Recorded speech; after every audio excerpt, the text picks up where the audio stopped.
So you were taking calls through the night, monitoring everything. As the sun came up this morning, I mean, you know, just look at the, the conditions behind us. We're still very much, you know, feeling the effects of the storm. What had happened overnight to businesses in Hastings?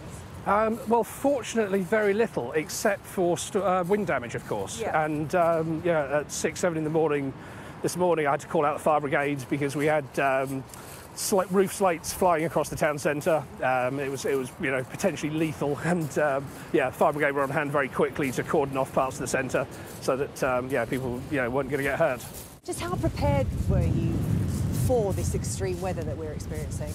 We were prepared in the sense that Hastings has experienced flooding like this in the past, so people were, you know, in a sense, are used to these events occurring. Started the year back in January, right? Absolutely, yeah. Only 10 months ago, you know, they saw water flooding up through their basements, they saw water pouring in through their front doors off the road. So, you know, they've experienced it recently, but, you know, the measures just weren't in place to stop that from, you know, individual properties from being damaged again.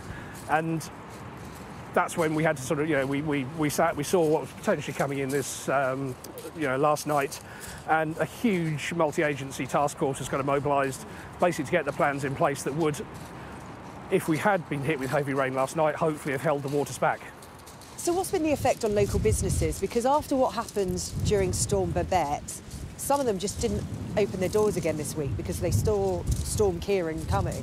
Once you're looking at, you know, flooded cellars and damaged stock, with the thought that the same thing might happen a few days later, yes, a couple of them, or more than a couple of them, made that exact decision of just saying, well, we'll shut up. If the waters rise again, so be it. You know, we'll take that on the chin and then get started once, you know, this weather system's gone past.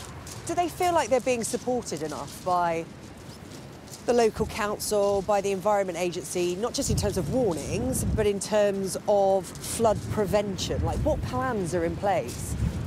I would say that the consensus is no, they don't feel supported enough. The fact that they've been hit twice in 10 months by such severe, you know, such severe flooding, just leaves them feeling as if, yeah,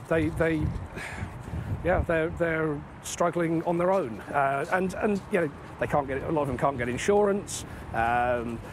You know, they are at that point where they're thinking, is it worth continuing to trade? And you know, I think it's all of our jobs to say to them, yes, it is. You know, you can get back on your feet, and we will get plans in place which will, you know, keep Hastings rolling into the future.